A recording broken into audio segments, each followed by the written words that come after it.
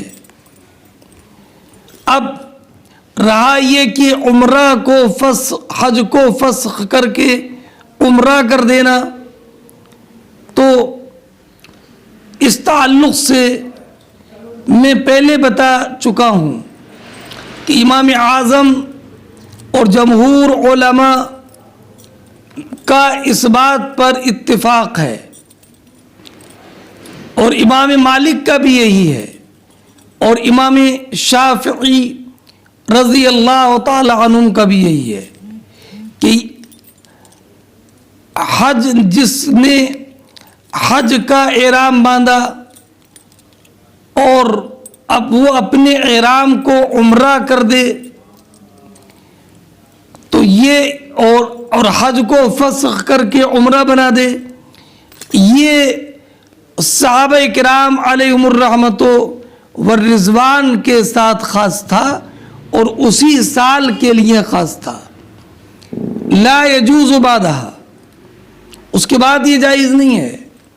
اور نبی کریم علیہ السلام نے اس سال جو حکم دیا تھا وہ اس لیے کہ چونکہ جاہلیت کے اعتقاد کا رد ہو جائے، اس لیے کہ جاہلیت میں عمرہ اشہر حج میں کرنے کو حرام جانتے تھے، حرام جانتے تھے۔ ہماری دلیل یہ ہے کہ جو ابو ذر کی روایت ہے اس میں یہ ہے کہ یہ حج میں تھا، اصحاب محمد صلی اللہ تعالی علیہ وسلم کے ساتھ خاص تھا، یعنی حج کو فسخ کر کے عمرہ کر دینا۔ اور حارث ابن بلال اپنے والد سے روایت کرتے ہیں، ان کے والد نے کہا تھا یا رسول اللہ فسخ الحج لنا خاصہ ام للناس عامہ، فقال بل لنا خاصہ۔ اور جو سراقہ ابن مالک ابن جوشم کی روایت میں ہے کہ انہوں نے معلوم کیا تھا العامنا ھذا ام للابد، تو فرمایا نہیں بل للابد۔ تو اس کا معنی یہ ہے کہ اشہر حج میں عمرہ کرنے کا جواز اور قران کا جواز یہ ہمیشہ ہمیش کے لیے ہے۔ باب الاعتمار بعد الحج بغیر ہدی، یہ باب اس بارے میں کہ حج سے فارغ ہونے کے بعد اشہر حج میں عمرہ کرنا مشروع ہے بغیر ہدی، اور اس میں قربانی کرنا نہیں ہے۔ حدثنا محمد بن المثنى حدثنا يحيى حدثنا هشام اخبرني ابي اخبرتني عائشة قالت خرجنا مع رسول الله صلى الله عليه وسلم موافینا لہلال ذی الحجہ۔ حضرت ام المومنین عائشہ صدیقہ رضی اللہ تعالی عنہا بیان فرماتی ہیں کہ ہم نبی کریم صلی اللہ تعالی علیہ وسلم کے ساتھ نکلے، ذی الحجہ کا چاند نکلنے کے قریب تھا، اس لیے کہ آپ پڑھ چکے ہیں کہ نبی کریم علیہ الصلوۃ والسلام 26 ذی الحجہ کو نکلے تھے اور 5 دن باقی رہے تھے، اور 5 یہ مہینے کے آخر سے قریب ہے، اسی لیے راستے ہی میں چاند نکل آیا تھا ذی الحجہ کا، اس لیے کہ آپ مکہ مکرمہ 4 ذی الحجہ کو پہنچے تھے۔ فقال رسول اللہ صلی اللہ علیہ وسلم من احب ان یحل بعمرہ فلیحل، کہ جو انسان عمرے کا احرام کرنا چاہے وہ عمرے کا احرام کر دے، ومن احب ان یحل بحجہ فلیحل، اور جو اس کو اپنے حج کا احرام کرنا چاہے وہ حج ہی کے احرام پر باقی رہے۔ ولولا انی آدیت لاحللت بعمرہ، اگر میرے ساتھ قربانی کا جانور نہ ہوتا تو میں اسے عمرے کا احرام کر دیتا، اور ایک روایت میں لاحللت، میں عمرہ کر کے احرام سے باہر آ جاتا۔ فمنہم من احل بعمرہ، تو صحابہ کرام میں سے بعض نے عمرے کا احرام کیا، ومنہم من احل بحجہ، اور ان میں سے بعض نے حج کا احرام کیا، وکنت ممن احل بعمرہ، اور میں بھی عمرے کا احرام باندھنے والی تھی، میرا بھی عمرے کا احرام تھا۔ فحضت قبل ان ادخل مکہ، تو میں مکہ مکرمہ میں داخل ہونے سے پہلے مجھے حیض آ گیا مقام شریف میں۔ فادرکنی یوم عرفہ وانا حائض، تو نمی ذی الحجہ کا دن آنے والا تھا اور میں حائضہ تھی، تو میں نے اس کا ذکر نبی کریم صلی اللہ تعالی علیہ وسلم سے کیا۔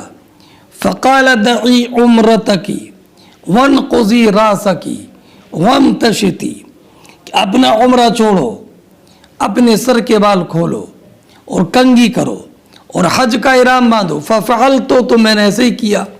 فلما کانت لیلۃ الحصبہ، جب حصبہ کی رات آئی، روانگی کی رات آئی، ارسل معی عبد الرحمن الی التنعیم، تو حضرت نبی کریم علیہ السلام نے میرے ساتھ میرے بھائی عبد الرحمن کو مقامی تنعیم بھیجا۔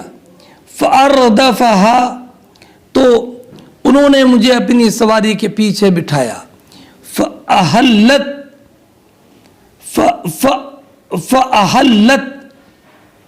تو میں نے عمرے کا احرام، تو فأحلت بعمرہ، انہوں نے عمرے کا احرام باندھا۔ اس میں التفات ہے، فاردفنی نہیں ہے، فاردفہا، تو اس میں التفات ہے تکلم سے غیبت کی طرف، کہ حضرت عبد الرحمن بن ابی بکر صدیق نے آپ کو اپنی سواری کے پیچھے بٹھایا۔ فأحلت بعمرہ، تو انہوں نے عمرے کا احرام باندھا۔ مکان عمرتہا، یہ ان کی عمرے کی جگہ پر تھا۔ ہاں، فقضى اللہ حجہا وعمرتہا، تو اللہ نے ان کا حج اور عمرہ ادا کرا دیا۔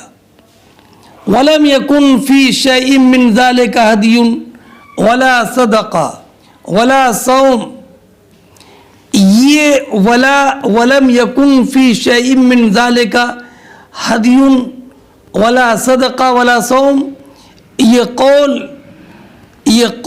جو ہے، یہ قول ہشام کا ہے، اور یہ کلام مدرج ہے، یعنی حدیث میں راوی نے اپنے کلام کو داخل کیا ہے۔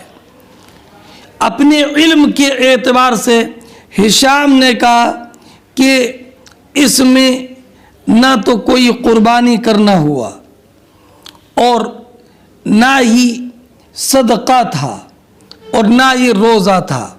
یہ حضرت ہشام نے اپنے علم کے اعتبار سے بتایا، یعنی انہوں نے جو پہلا عمرہ ترک کر دیا تھا اور اس کو چھوڑ کر حج کیا تھا، ہے نا، تو تو اس کی وجہ سے ان پر کوئی نہ دم تھا اور نہ کوئی صدقہ تھا اور نہ کوئی جو تھا وہ نہ کوئی ان پر روزہ تھا۔ تو یہ حضرت ہشام کا اپنا قول ہے، ان کے علم میں نہیں تھا، اپنے علم کی بات یہ بتا رہے ہیں۔ ورنہ امام اعظم رضی اللہ تعالی عنہ یہ نہیں کہتے ہیں، اس لیے کہ حضرت عائشہ نے اپنا عمرہ چھوڑ دیا تھا، اور امام اعظم علیہ رحمت و رضوان پر عمرے کے چھوڑنے کی وجہ سے دم لازم ہے اور ان پر عمرہ کرنا بھی لازم تھا۔ ایک توضیح تو یہ ہے۔ دوسری توضیح یہ ہے کہ حج گزر چکا تھا اور حج مکمل ہو گیا اور ایام تشریق بھی گزر گئے، اب عمرہ کیا، اس عمرہ کرنے میں نہ کوئی قربانی تھی، نہ کوئی صدقہ تھا اور نہ روزہ تھا، اس لیے کہ اب متمتع نہیں ہے۔ متمتع تو وہ ہوتا ہے کہ جو اشہر حج میں عمرے کا احرام باندھے اور وقوف عرفہ سے پہلے عمرہ کے لیے طواف کرے، تو اس متمتع پر قربانی واجب ہوتی ہے۔ لیکن چونکہ آپ نے عمرہ حج مکمل کرنے کے بعد اور ایام تشریق گزرنے کے بعد کیا تھا، اس لیے اس عمرے کی وجہ سے آپ پر نہ کوئی دم تھا، نہ کوئی قربانی تھی اور نہ کوئی روزہ تھا۔ باب اجر العمرتی علی قدر النسب، نسب کے معنی مشقت۔ یہ باب اس بیان میں کہ عمرے کا اجر، عمرہ کرنے میں جتنی مشقت ہوگی اسی کے اعتبار سے ہے، اسی کے اعتبار سے ہے، یعنی عمرے میں جتنی مشقت اتنا ہی ثواب۔ حدثنا مسدد قال حدثنا يزيد بن زرع قال حدثنا ابن عون عن القاسم ابن محمد وعن ابن عون عن ابراہیم عن الاسود قالت عائشہ۔ امام بخاری نے اس حدیث کی تخریج دو طریق سے کی ہے۔ پہلا طریق مسدد عن یزید ابن زرع عن عبداللہ ابن عون عن القاسم بن محمد بن ابی بکر صدیق عن عائشہ۔ دوسرا طریق یہ ہے عن مسدد عن یزید ابن زرع عن عبداللہ ابن عون۔ اب ابن عون کے بعد قاسم نہیں ہے، عن ابراہیم النخعی عن الاسود عن عائشہ۔ تو گویا کہ حضرت ام المؤمنین عائشہ صدیقہ رضی اللہ تعالی عنہا سے روایت کرنے والے دو ہوئے، ایک قاسم اور ایک اسود۔ قالا قاسم اور اسود دونوں نے بیان کیا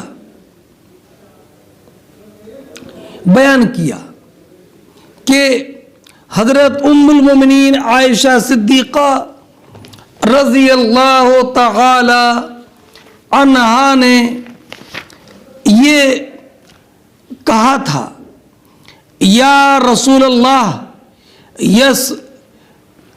یا رسول اللہ، یصدر الناس بنسکین واصدر بنسک۔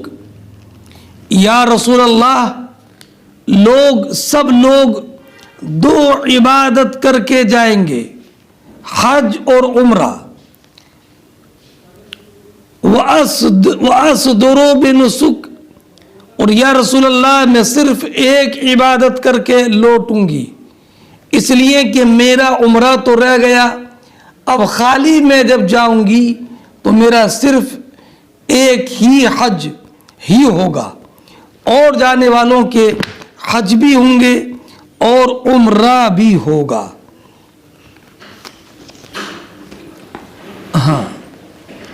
فقیل لها، تو حضرت ام المومنین عائشہ صدیقہ رضی اللہ تعالی عنہ سے کہا، نبی کریم صلی اللہ تعالی علیہ وسلم کہنے والے تھے، انتظری فَإِذَا طَهُرْتِ فَخْرُجِي إِلَى التَّنْعِيمِ،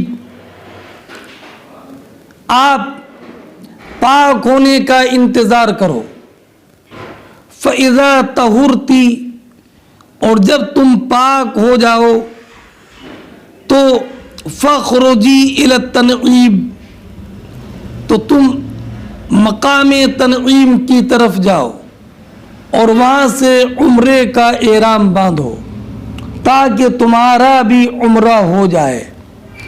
سرکار نے فرمایا ابھی انتظار کرو۔ اس سے یہ معلوم ہوا کہ حضرت ام المومنین عائشہ صدیقہ رضی اللہ تعالی عنہا نے یہ عرض طہارت سے پہلے کی تھی، اور آپ جانتے ہیں کہ ام المومنین یوم نحر کو پاک ہو گئی تھیں، تو اس سے یہ معلوم ہوا کہ انہوں نے نبی اکرم صلی اللہ تعالی علیہ وسلم کی بارگاہ میں جو عرض کیا تھا یہ 9 ذی الحجہ کو کیا تھا، اور یا 10ویں ذی الحجہ کو کیا تھا پاک ہونے سے پہلے۔ اس کے بعد نبی کریم علیہ السلام نے فرمایا ثم ایتنا بمکان کذا، پھر فلاں جگہ آ جانا، پھر فلاں جگہ آ جانا، ولیکنہا علی قدر نفقتک او نصبک، لیکن عمرے کا ثواب خرچ اور مشقت کی مقدار ہے، کہ تمہارا عمرہ، اس عمرے کا ثواب جو ملے گا یہ تمہارے خرچ اور تمہاری مشقت کی بمقدار ملے گا۔ اور ایک روایت میں ان لکی من الاجر علی قدر نصبک و نفقتک، اس سے معلوم ہوا کہ عبادت میں ثواب بڑھتا ہے جبکہ مشقت اور اس کا خرچ زیادہ ہو۔ مگر ایک بات یہ بھی ذہن نشین رکھیں کہ یہ قاعدہ کلیہ نہیں ہے، کبھی کبھی وقت اور جگہ کی خصوصیت کی بنا پر کم خرچ اور کم محنت پر ثواب زیادہ مل جاتا ہے، جیسے شب قدر میں عبادت اور مسجد حرام اور مسجد نبوی میں نماز، اور کبھی عبادت کی نوعیت کی بنا پر بھی ثواب زیادہ ملتا ہے، جیسے فرض اور واجب کی ادائیگی کہ بنسبت نفل کے ثواب زیادہ ملتا ہے واجب کی ادائیگی میں۔ ہاں، جیسے 1 روپے زکوٰۃ میں دینے میں زیادہ ثواب ہے بنسبت 1 روپے کے صدقہ نافلہ کے۔ اب ارشاد مصطفیٰ صلی اللہ علیہ وسلم کا حاصل یہ ہوگا کہ اگر کسی عبادت میں وقت، جگہ اور نوعیت کی خصوصیت نہ ہو تو خرچ اور محنت کی کثرت سے ثواب کی کثرت ہوگی۔ اسی لیے یہ بھی کہا گیا کہ مشروع طور پر کسی بھی عبادت میں زیادہ خرچ کرنا چاہیے، ہے نا، اور یہ اس طور پر کہ حج کو جائے تو اب حج کے راستے میں سواری پر خرچ کرے۔ قرآن کریم نے بھی ارشاد فرمایا الذین آمنوا وہاجروا وجاہدوا فی سبیل اللہ باموالہم وانفسہم اعظم درجۃ عند اللہ، اور طاعات میں مال خرچ کرنا، اس میں مال خرچ کرنے میں نفس پر مشقت ہوتی ہے، اور نفس کی مشقت پر انسان صبر کرتا ہے، اور قرآن فرماتا ہے انما یوفی الصابرون اجرہم بغیر حساب۔ اس حدیث سے یہ معلوم ہوا کہ اگر مکہ مکرمہ میں کوئی ہے اور اس نے احرام باندھا عمرے کا، لیکن حل میں اس جگہ سے جو حل کے جگہ قریب ہے اس کا اجر اس عمرہ کرنے والے سے کم ہوگا جس نے کہ عمرے کا احرام باندھا ہے دور جا کر۔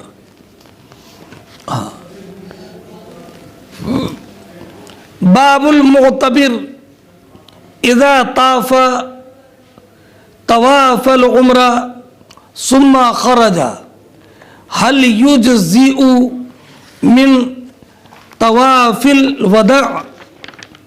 فرماتے ہیں یہ باب اس بارے میں کہ جب عمرہ کرنے والا عمرے کا طواف کرے حج کے بعد اور پھر مکے سے واپس ہو جائے تو کیا اس کو طواف وداع کی ضرورت ہوگی یا نہیں؟ اب اس عنوان کے تحت وہی حدیث مبارک ذکر کی ہے۔ حدثنا ابو نعیم حدثنا افلح ابن حمید عن القاسم عن عائشہ قالت خرجنا رسول اللہ صلی اللہ علیہ وسلم محلین بالحج فی اشہر الحج وحرم الحج۔ حضرت عائشہ صدیقہ رضی اللہ تعالی عنہا بیان فرماتی ہیں کہ ہم نبی اکرم صلی اللہ تعالی علیہ وسلم کے ساتھ نکلے، حج کے مہینوں میں حج کا احرام باندھ کر حج کی نیت سے روانہ ہوئے۔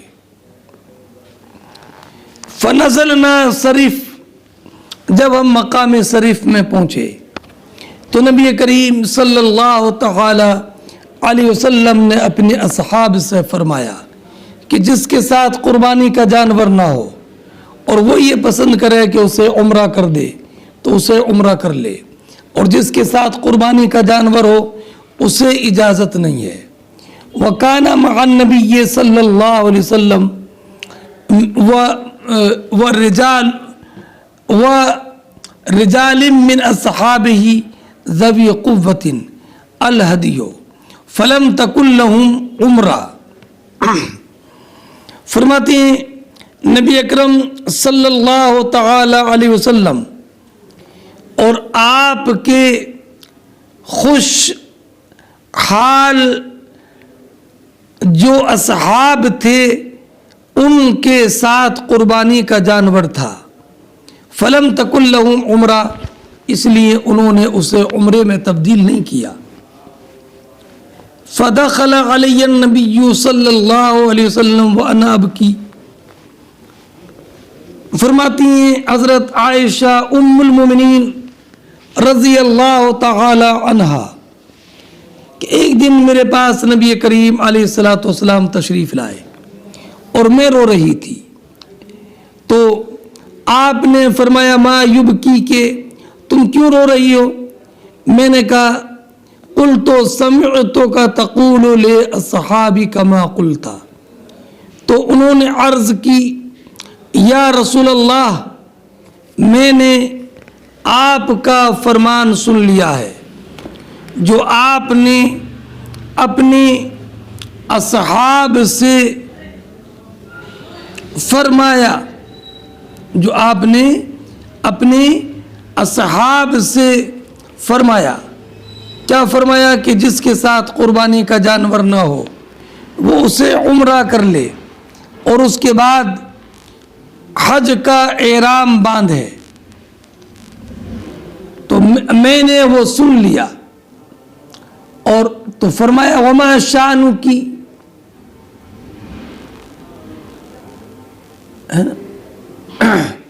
قلت فمنعت العمرۃ، آپ نے اپنے اصحاب سے فرمایا کہ جس کا جی چاہے وہ عمرہ کر لے،